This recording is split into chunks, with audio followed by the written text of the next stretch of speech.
Okay, ready to start our next block, the Global and USMCA Regional Automotive Industry Outlook. And our first speaker is Guido Vildozo from IHS MARKIT. He's a senior manager there. Welcome, Guido. Oh, I can't hear you. No, not yet. Not yet.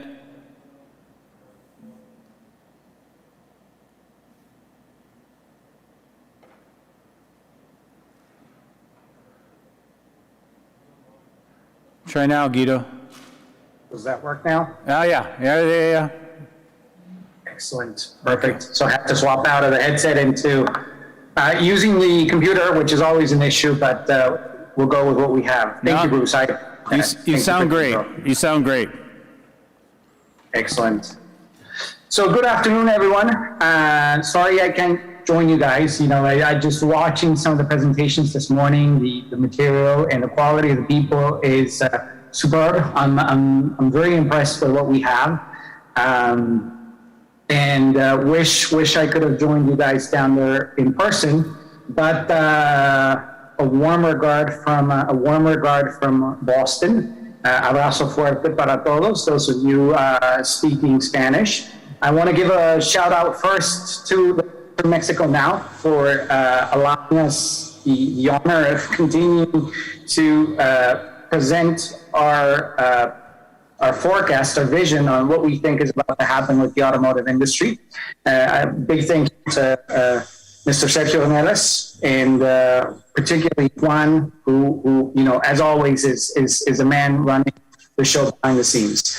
Also, a big shout out to my colleague Irina Sanchez, who is in the room. So Irina, if you're there, if you could just raise your hand or stand up, just in case anyone wants to reach out to us. We do have someone on site who will be able to tackle any questions you have. From an IHS perspective, as always, we're a big firm that basically tries to bring most of the critical industries around the world and provide a single unique perspective, analysis, and data set, building the science of putting all of these different industries together to you, so that you can make the best business decisions for your business. And tackle any of the difficulties that come, whether it's COVID or microconductors or whatever it may be, when it comes to the automotive industry as a whole. We have over 50,000 customers in over 140 countries. Our revenue last year was $4 billion. And needless to say, automotive is one of the critical verticals that we have. We've invested well north of $2 billion in different companies over the last decade, many of which are familiar names to you. And as is public as of right now, we are in the process of being acquired by Standard & Poor's Global. So there's a high probability that you may be seeing different logos the next time we catch up. As far as to how we like to approach presentations, I normally like to start with the macro first. Not only am I an economist by trade, but that's actually how we do it within the company. And in the grand scheme of things, we are seeing unprecedented economic momentum in all major automotive development hubs around the world. You may wonder and say, well, these are not necessarily all of the largest economic regions around the world. That's true, but they are certainly the largest automotive development regions around the world. And as you can see, we're basically having unprecedented growth, particularly if we focus on the United States.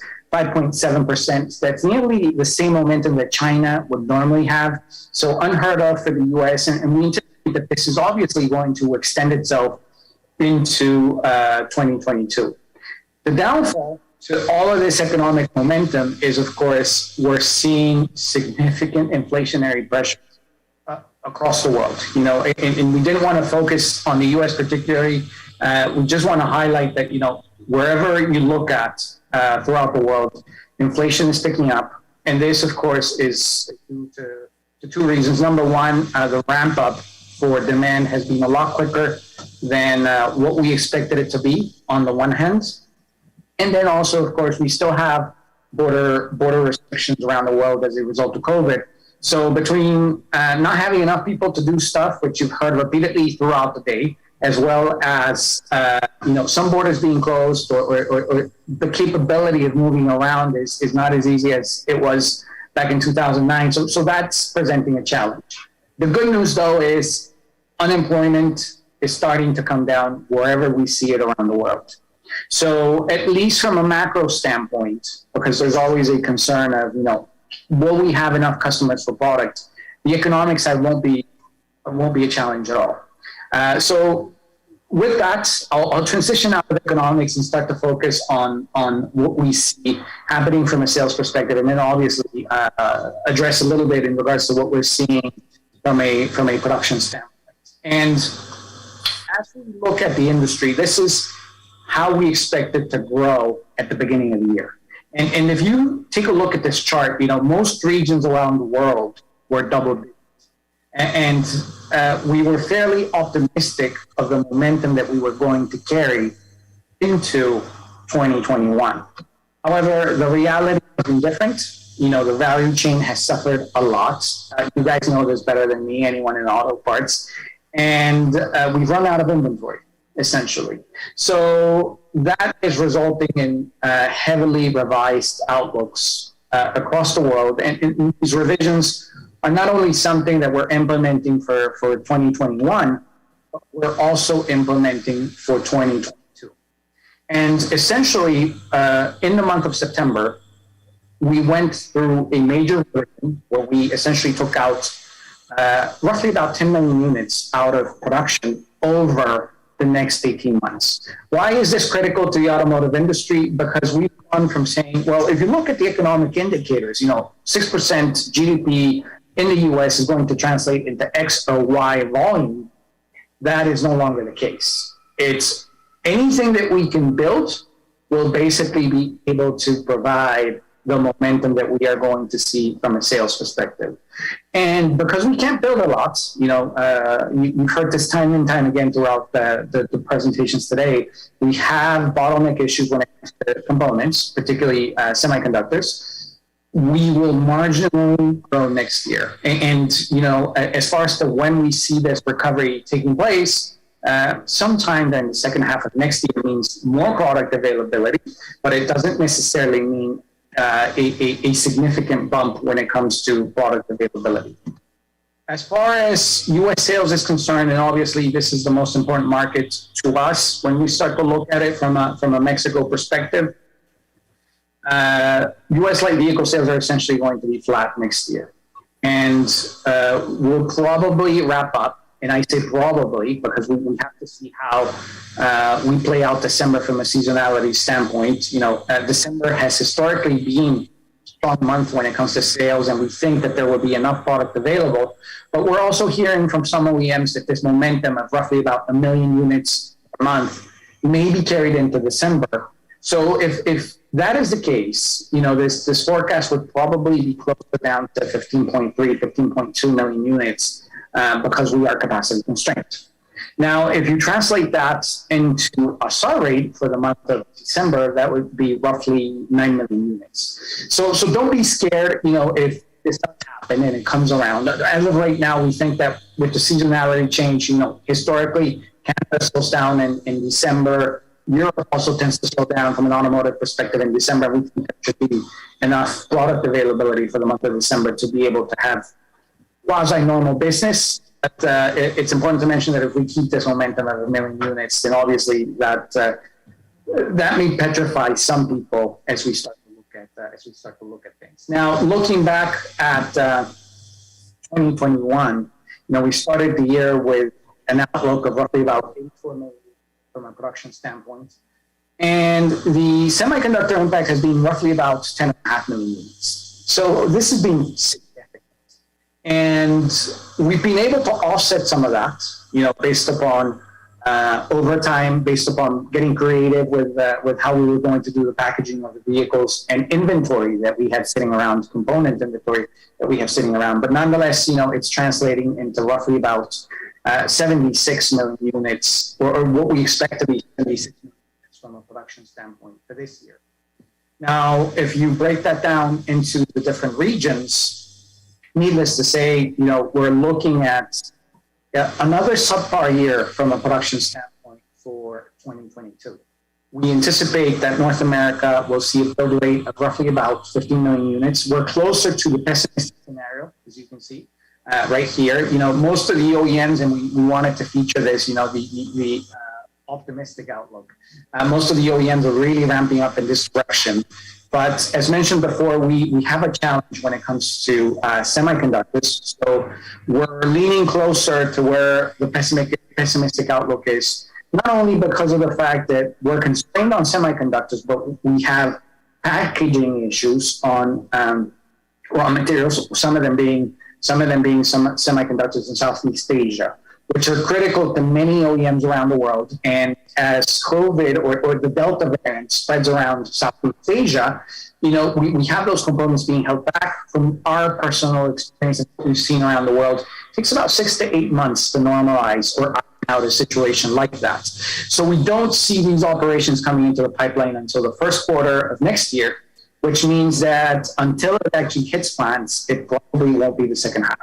So I've already heard from some of you that we're being overly pessimistic with these numbers, and I certainly look forward to having conversations with you whenever you feel is necessary to review some of the thought process that we've applied into this.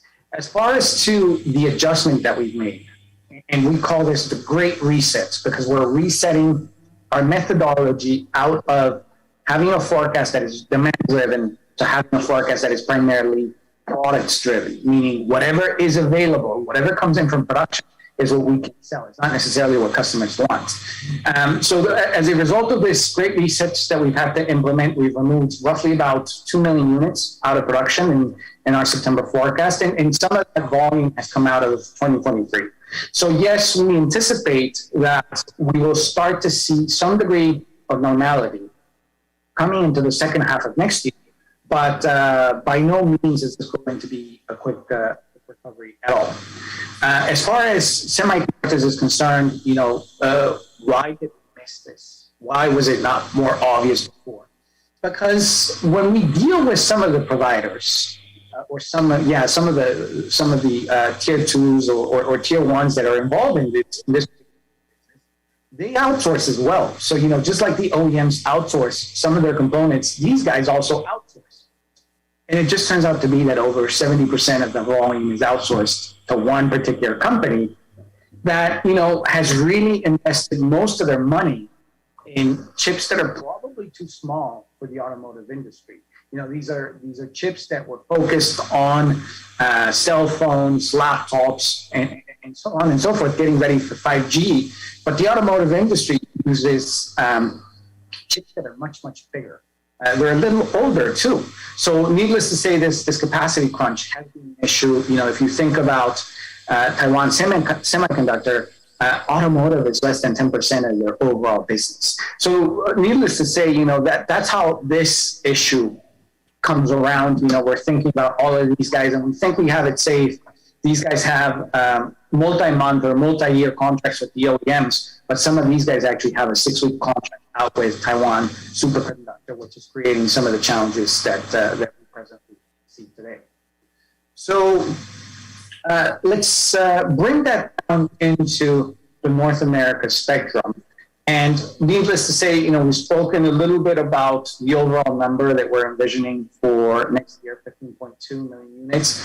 We are going to ramp up after that. We are going to go back to volumes that are closer to what would be normal. So 17 million units. Actually, 2024, we anticipate that we're going to be closer 18 million units. And this is as we are basically making up for all of the demands that we're seeing and also building up inventories. So this basically translates into the fact that we're going to be running on inventories at least into the first half of 2023 before we start to build them up.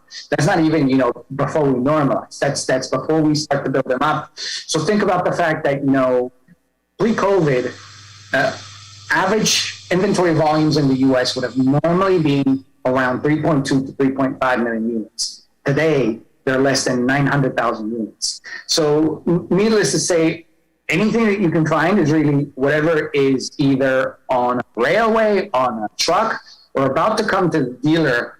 You know, that's the inventory that we have today. And as we translate that into monthly figures, you know, we don't see that much of that is going to change from a manufacturing standpoint for what remains of the year as you look at October, November, and December. And we anticipate that as Robert Bosch and as well as Taiwan Semiconductor start to make more chips available. So we have a new plant that Bosch has just kicked into operation with capacity for 1 million semiconductors now in the month of October, and that's primarily geared at North America and Europe, as well as Taiwan Semiconductor that is talking about having incremental volumes of 6 to 8%. We anticipate that production volumes in North America will start to go up.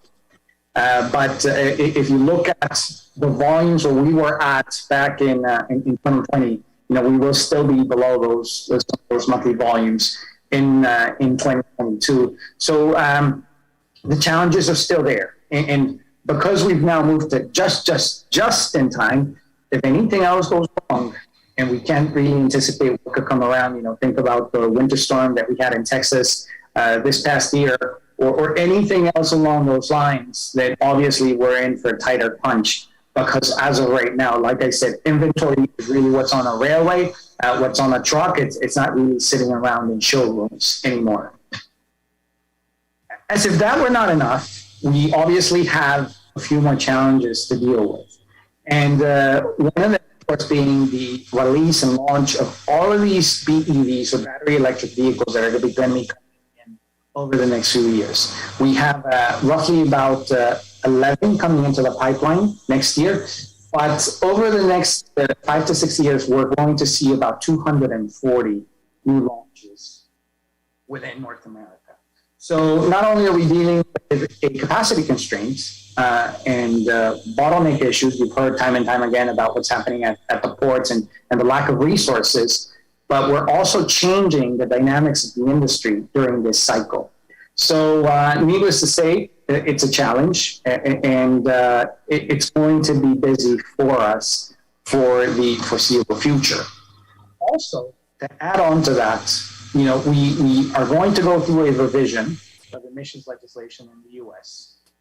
We, as of right now, safe is safe. So the emissions legislation that was left behind by the Trump administration should be safe for at least another 2 years because of how the EPA needs to go about and change any norms or regulations that we may have.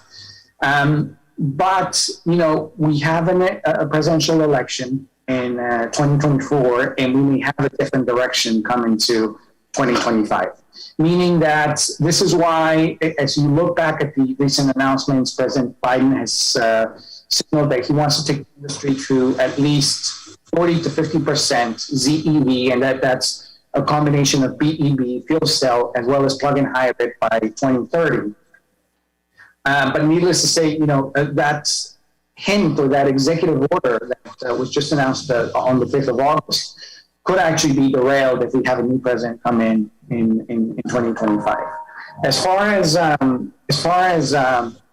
some of the other items that we need to look at, of course, is what are the implications of the change in CAFE legislation, or I'm going to call it CAFE 2.0, you know, because we had CAFE legislation and we went to SAFE, and we have a new set of targets that is basically going to wrap up at about 48 MPG by 2026. You know, what are the drivers or the implications of that change of legislation to OEM strategies? Because you have probably also noticed that the number of announcements of companies going electrified has changed drastically over the last few months. And a lot of that is really related to the fact that once the U.S. announced that we were going to allow California to still set their own targets, once the U.S. announced that we were going to change our miles per gallon target as well for model years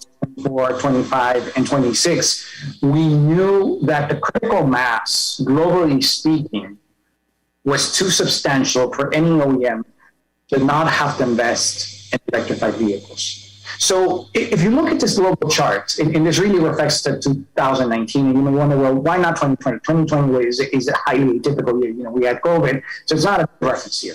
But if we look back at 2019, the OEMs that were investing heavily in electrification were the OEMs that had significant presence in China and Europe. And this is due to the fact that, you know, those guys had very aggressive regulations of where they wanted to go from an emission standpoint, which required heavy electrification, and BEVs were a substantial part of that. Those OEMs that, you know, had a smaller role in those particular areas, you know, think about Toyota, for example, or Honda, you know, less than 1/3 of their sales, weren't too worried about it until President Biden comes around, and then, you know, it's clear to us that the U.S. will have a new set of regulatory, a new environment, a regulatory environment from an emissions perspective. And that's when, you know, we factor in, and as we look at most OEMs around the world, more than half of their volume is in markets that are going to see significant legislation over the next decade. So this is what starts to push many of the OEMs into investment and trying to grow the electrification cycle that they had, primarily towards BEVs. The challenge, though, as this happens is, you know, we were already very marginal growth from a volume perspective. So needless to say, there's going to be a lot of pressure from the OEMs on suppliers to watch out for costs. And this is due to the fact that as you look at the margins that most of the OEMs around the world, it's somewhere between 4 to 6%. So it's not an industry that has significant margins. You know, we're not Silicon Valley by any means.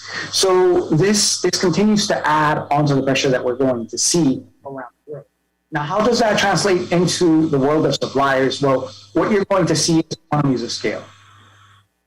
You're going to see a large number of platforms gradually disappear as you start to focus on just a handful of platforms around the world, so that you can actually maximize the amount of volume that you're going to see coming out of those platforms. Because once you electrify, you know, you don't need as many platforms as you would for a traditional combustion engine. So this is also another change that's going to come in the here and now, really. It's happening more, that you could see 240 launches just for North America alone over the next 5 years. It's not too far away. As far as the implications for North America, they're substantial.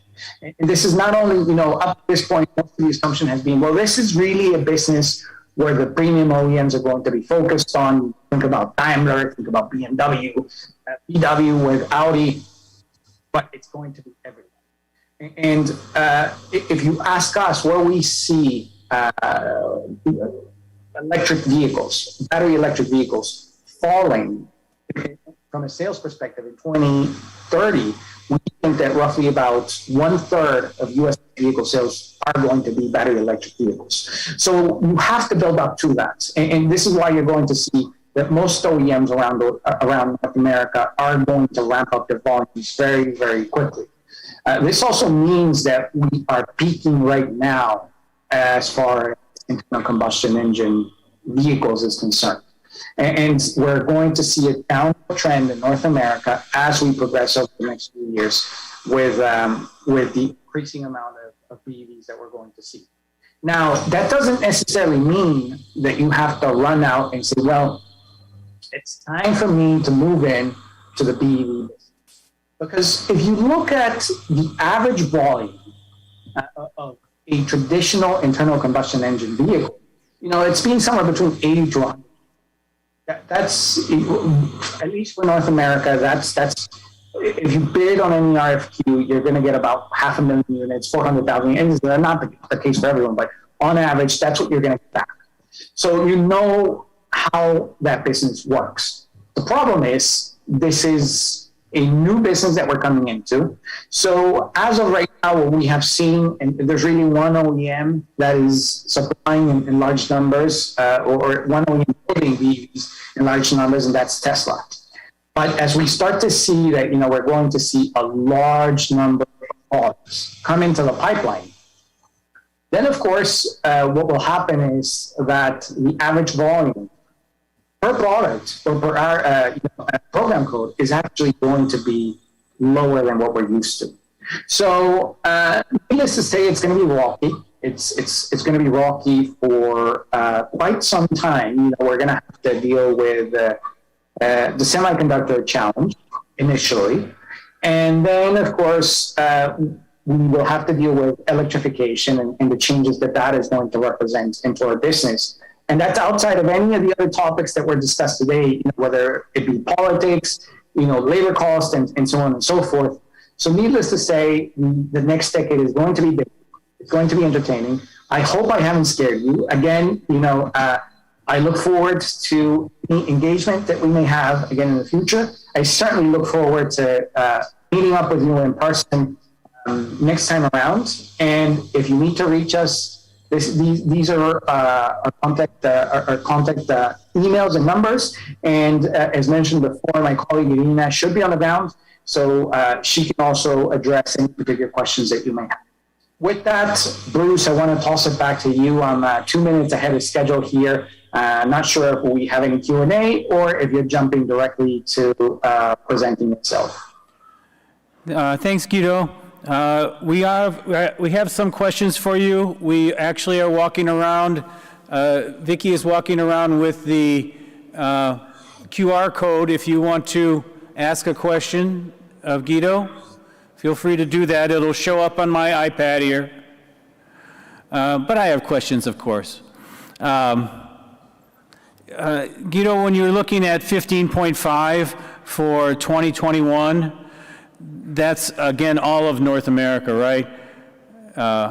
So clarification, 15.5 from a sales perspective, 13.2 for 2021, all of North America production.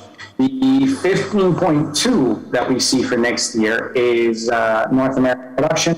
From a U.S. light vehicle sales, it would be 15.7. So the 15.5 and 15.7 is U.S. light vehicle sales. The 13.2 and 15.2 are North America.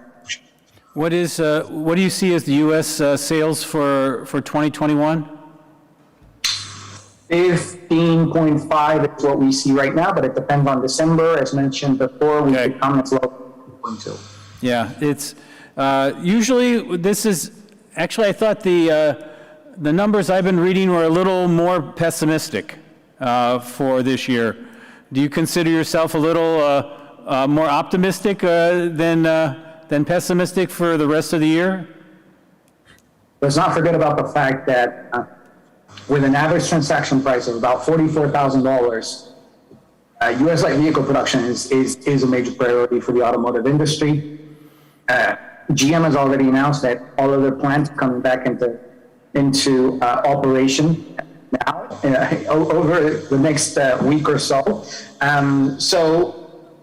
We are going to fight. I think we're looking at RFQs, and I think we're going to fight to have a build rate of at least 1 million units between now and the end of the year, and that should allow us to come in at 15.5 if we don't see any major disruptions. Now, that's a great question that you ask right there, Bruce, because obviously the cancellations that we've seen has increased as the year has progressed. So if you look at semiconductor cancellations, we started off the year at a pace of roughly about 100,000 units per week to the month of September, where we were canceling about 350,000 units per week. So lots of uncertainty. Did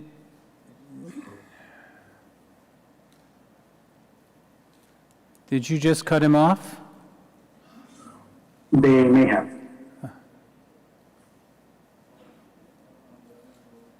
Guido, are you still there?